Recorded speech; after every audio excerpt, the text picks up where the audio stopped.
Subscribe करें मिफ्ताही दुल्हा network को न्यू वीडियो देखने के लिए। डिजाइन ऐसे टिक्का बोटी करके, कुछ तो ये नीचे वाले होंठ के नीचे से बूंदी से मक्खी बैठी हुई है, इतनी ही दाढ़ी के बाल ही होते हैं, और कुछ ने तो कान में बालियां पहन ली हैं। बड़ा अजीब सा लगता है, शौक चल रहा था औरत बनने का, हमें अल्लाह ने तुम्हें ठीक ठाक मर्द बनाया यार, क्यों औरत बनने के चक्कर में हो? जब 9 महीना बच्चे पेट में रखने होते तब पता चलता माँ की अजमत का क्या हाल है। हम तो दुआ मांगते हैं अल्लाह, जिन्होंने इतनी पूरी तैयारी कर ली है, बालियां पहन ली, कानों में बुंदे पहन लिए, दाढ़ियां एकदम ऐसे छिला ली है, अगर कोई ऐसा मोचना मिल जाए खुद खींच करके जड़ से निकाल ले, वो भी काम कर लेंगे ठीक एकदम, कपड़े भी वैसे ही है। अच्छा, हैरत इस बात पर है, पैंटें इतनी छोटी हैं, कभी खुदा ना खास्ता नमाज पढ़ने आ जाए ना तो पूरी सुरंग दिखाई पड़ती बहुत दूर तक। उनकी तो नमाज गई जनाब की, पीछे वालों को खराब होते। अरे यार, हो क्या गया मेरी कौम के जवानों तुम्हें? हम दुआ मांगते हैं अल्लाह, जो इसके बस में करना था वो तो इसने कर लिया, अब जो ये कर नहीं पा रहा अल्लाह इसकी ख्वाहिश तू पूरी कर दे, ताकि पता चले कि दूध पिलाने का मजा क्या होता है, पता चले कि पेट में बच्चे रखने का मजा क्या होता है। लोगों, माओ के कदमों के नीचे जन्नत ऐसे नहीं रखी है रब ने। मां अपना खून जिगर पिलाती है अपनी औलाद को, समझ रहे हो? हर झटका, वो झटका जो बच्चा माँ के पेट में होता है ना, लगता है। एक सहाबी रसूल बारगाह मुस्तफा में हाजिर हुए, अर्ज किया रसूलल्लाह, मैंने अपनी माँ को पैदल 7 मरतबा कंधे पे बिठा के हज कराया है, क्या मैं अपनी माँ के हक से बरी जिम्मा हो गया? गैदा पैगंबर ने फरमाया, मेरे सहाबी, तू जिस वक्त अपने माँ के पेट में था ना, और तेरी वजह से जो एक झटका तेरी माँ को लगा था, ये 7 हज जो तूने पैदल अपने कंधे पे माँ को बिठा के करवाया है, उस एक झटके का बदला नहीं हुआ है। जवानों, तुम्हारी जन्नत काबा के दीवारों के साए में नहीं है, तुम्हारी जन्नत खुदा ने मुस्तफा के फरमान की रोशनी में, अल जन्नत तहता अक़दामिल उम्महात, जन्नत तुम्हारी तुम्हारे माओ के कदमों के नीचे। इन मदरसों में यही सिखाया जाता है, हमारे उलमा यही सिखाते हैं, मोहब्बत भरी एक नजर कोई अगर माँ बाप को देखता है, अल्लाह हर नजर के बदले में हज मकबूल का सवाब देता है। हम हज करके आए, हमें पता नहीं हज कबूल किया अल्लाह ने कि नहीं किया, लेकिन माँ बाप का चेहरा अगर प्यार से देख लो ना, तो बगैर पैसे के एक हज्जे मकबूल का, कन्फर्म मकबूल का सवाब अल्लाह देता है। ऐसी ही ये नेकी नहीं मिलती। मेरे नबी फरमाते हैं, दुआए वालिदी लिवलदिही का दुआई लकुम, एक बाप की दुआ अपने बेटे के हक में ऐसी होती है जैसे एक नबी की दुआ अपने उम्मत के लिए हुआ करती है। अभी सोचिए और गौर कीजिए जवानों, दोस्तों और बुजुर्गों, सोचिए, 100 बार सोचिए, इल्म सीखिए, इल्म। डॉक्टर इकबाल जो यूरोप में पढ़े थे, बहुत दीदावर शायर अल्लामा इकबाल, जिनके इल्म फन की शोहरत आज पूरी दुनिया में है, जो कौम का एक शाहीन था, जिसने एक तराने मोहब्बत, सारे जहां से अच्छा है दोस्ता हमारा, हम बुलबुले हैं उसकी, वो गुलसिता हमारा, ये दिया था। वो डॉक्टर इकबाल यूरोप के किसी मुल्क में टहलने गए, पढ़ाई करने के बाद में, संडे का दिन था, पार्क में घूमने गए, तो शहरों में लोग हफ्ते की जो छुट्टी मिलती है उसी दिन वो घूमने का प्लान बनाते हैं ना, घर वाले बीवी को बच्चों को लेकर के घूमने जाते हैं पार्क में। तो बच्चे दिन भर खेलते हैं, कूदते हैं, तो सारे बच्चे खेल रहे थे। एक बच्चा बच्चों की महफिल से अलग थलग एक झाड़ी के पास बैठा, कलम कागज किताब कॉपी लिए कुछ पढ़ रहा था, कुछ लिख रहा था। डॉक्टर इकबाल कहते हैं, मैं टहलते टहलते उस बच्चे के पास गया, सारे बच्चे तो खेल रहे थे, जो चुपचाप अकेले एक साइड में बैठा पढ़ रहा था, मैं उसके पास गया, मैंने कहा, बेटे आज तो संडे है ना? हाँ संडे है। सारे बच्चे खेल रहे हैं, क्या खेल से तुम्हें मोहब्बत नहीं है? तो तुम खेलते क्यों नहीं? तुमने अलग थलग अपने आप में रखा हुआ। उस बच्चे का जवाब सुनिए। उसने कहा, जनाब पूरी दुनिया में हमारी कौम की तादाद बहुत कम है, अगर हम भी खेलने में लगे तो हमारी कौम का हाल क्या होगा। डॉक्टर इकबाल ने पूछा, बेटे तुम्हारी कौम कौन सी? उसने कहा, हम यहूदी हैं। डॉक्टर इकबाल की आंखों में आंसू आ गए। कहते हैं, मेरे मालिक, ये शाहीन मिजाज बच्चे मुसलमानों की गोद में क्यों नहीं पड़ रहे? ऐसे काबिल माइंडेड खूबसूरत दिमाग के बच्चे जिन्हें अपने कौम की इतनी फिक्र होती है कि बचपन की खेल कूद की जिंदगी को पढ़ने पे सर्व करते हैं, वो कौम तरक्की नहीं करेगी तो कौन तरक्की करेगा। आज दुनिया के नक्शे पे यहूदी मुट्ठी भर है, मुट्ठी भर। मगर यकीन के साथ मैं कहता हूं, आज की तारीख में पूरी दुनिया यहूदियों की गुलाम है। अमेरिका यहूदियों का गुलाम है, बरतानिया यहूदियों का गुलाम है, हिंदुस्तान यहूदियों का गुलाम है, गल्फ कंट्रीज का हर कंट्री का बादशाह मुल्क यहूदी का गुलाम है। क्यों? उनके अफराद टैलेंट है, पढ़े लिखे हैं, माइंडेड हैं, मेहनत करते हैं। कोई यहूदी नौकरी नहीं करता है, ये आप सुन लीजिए, यहूदी बिजनेस की प्लानिंग करता है। आज सऊदी अरबिया में 99% जो सामान बाहर से आता है वो सिर्फ और सिर्फ इजराइल से आता है। गुज़िश्ता 300 साल में हमने चित खाया है और तोंद पे हाथ फेरा है। दांत कुचरते हुए निकले। बड़ी अच्छी बोली खाई माशाल्लाह, मजा आ गया। पुलाव भी बड़ा अच्छा था, जरदा भी बड़ा जोरदार, लजीज था माशाल्लाह।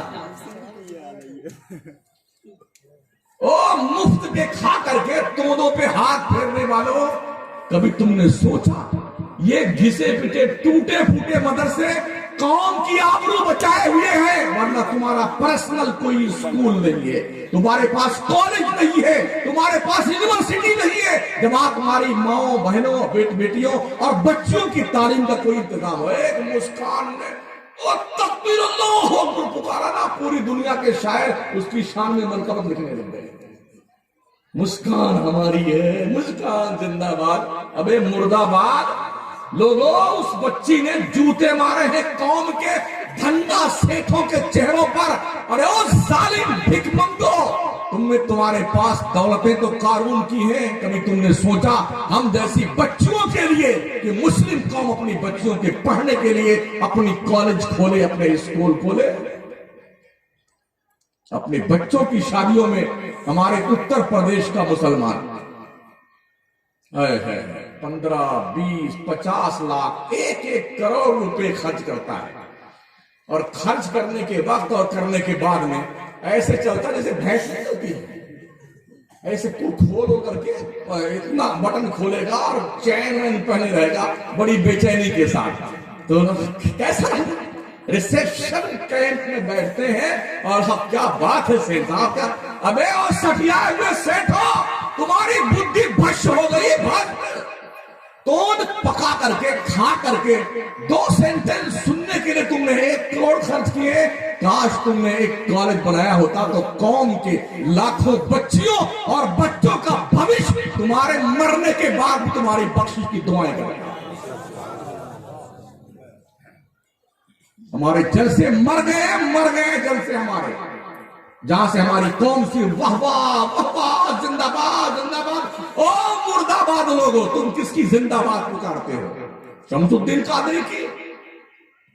जिस कौम की बहू बेटियों की आबरू नीलाम हो रही है, वो कौम जिंदाबाद कहलाने की हकदार है।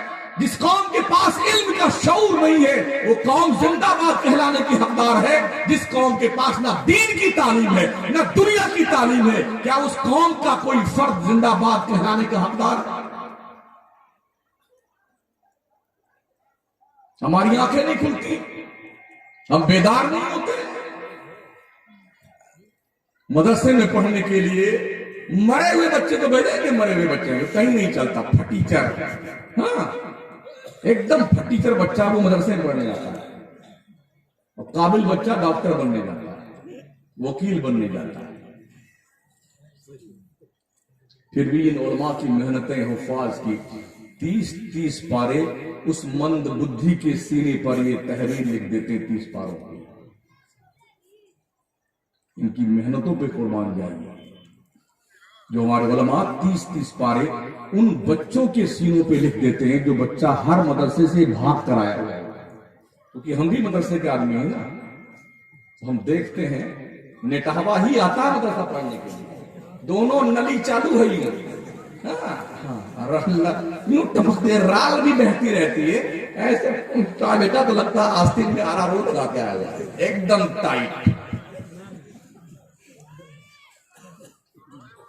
कॉन्वेंट में भेजने के लिए माँ सुबह 4 बजे जागती है, मेरा लाडला, मेरा बिट्टू, मेरा बेटा, और क्या चुपड़ करके देसी घी में पराठा और अंडा की आमलेट, चॉकलेट, टिफिन बना करके, एक्स्ट्रा पैसे रख करके और बढ़िया गुस्ल फरमा करके, काजल पाउडर क्रीम व्रीम लगा करके, हाँ, बूट सूट।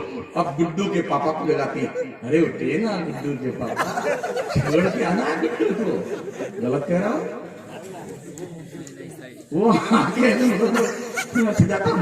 जाता हूं कभी कभी आधी चड्डी में भाग जाता है स्कूल लेकर के अपने बेटे। कॉन्वेंट स्कूल में अगर 1 मिनट लेट हुए ना तो गेट आउट कर दिया जाएगा बच्चे। और यहां अल्लाह अल्लाह, ढंग की चड्डी भी नहीं मिलती बच्चे, ढंग का कुर्ता नहीं, थका हुआ है। ये सन्न कुरान है, 4 वर्ष पहले का तो 4 पीछे का गायब है। ना कोई चुपड़ा हुआ पराठा है इस बच्चे के लिए, ना एक्स्ट्रा पैसा है, ना चॉकलेट उसकी टिफिन, कुछ नहीं, नंगे पैर। अरे माँ मुंह भी नहीं धुलाती, थप्पड़ मारती हो, पी पी करते भागता जाता है। क्या मौलवी का दिमाग खाते हैं ना 2 घंटा कम से कम हम गप्पे लगाएंगे सहेलियों को बुला करके।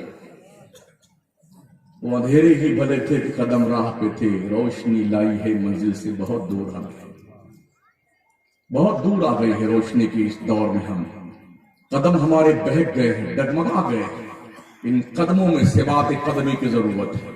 और इसका एक ही मैसेज है, यंसुरकुमुल्लाहु फला गालिब लकुम मन यख्ज़ुलकुम फमन ज़ल्लज़ी यंसुरकुम मिन बादी। अल्लाह फरमाता अगर तुम अल्लाह की मदद करोगे तो अल्लाह तुम्हारी मदद करेगा, और अल्लाह तुम्हारे पैरों में इस्तिक़लाल पैदा कर देगा।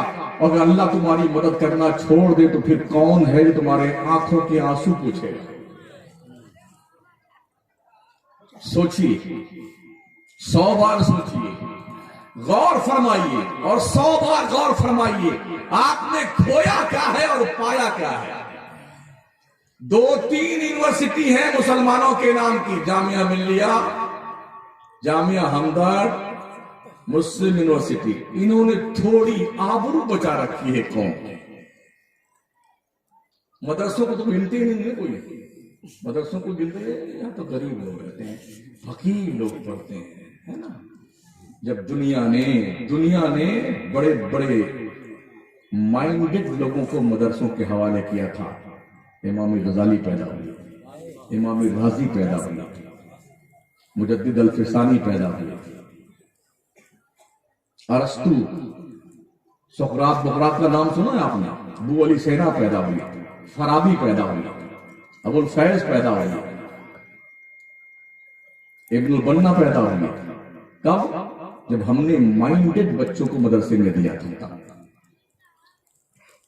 लोग कह रहे हैं बच्चा हाफिज जी बन जाएगा, मौलाना साहब बन जाएगा, तो क्या करेगा, इसका जीवन यापन कैसे होगा, बच्चे इसके कैसे पलेंगे। मेरी तनख्वाह 12,000 है, अल्लाह की इज्जत कसम हम हमारे से बेहतर बच्चे आपके नहीं पढ़ सकते। ये इल्म दीन की बरकत है, ये इल्म दीन मुस्तफा की बरकत है कि मैं कुर्सी पे हूं और आप नीचे बैठे हैं। ये इल्म दीन मुस्तफा की बरकत है। जहां जाते हैं ना, जूता उतारते हैं तो लखपति करोड़पति सेठ जूता उठाता है, हजरत यहां रख दे। इस टोपी का कमाल नहीं है, दीन मुस्तफा की रोशनी का कमाल है। तुम इनको हकीक नजरों से देखते हो, जो हर जगह तुम्हारे काम आते हैं। तो अगर हमने कुरान को क्या समझ रखा है, ये कोई मर जाए तो बस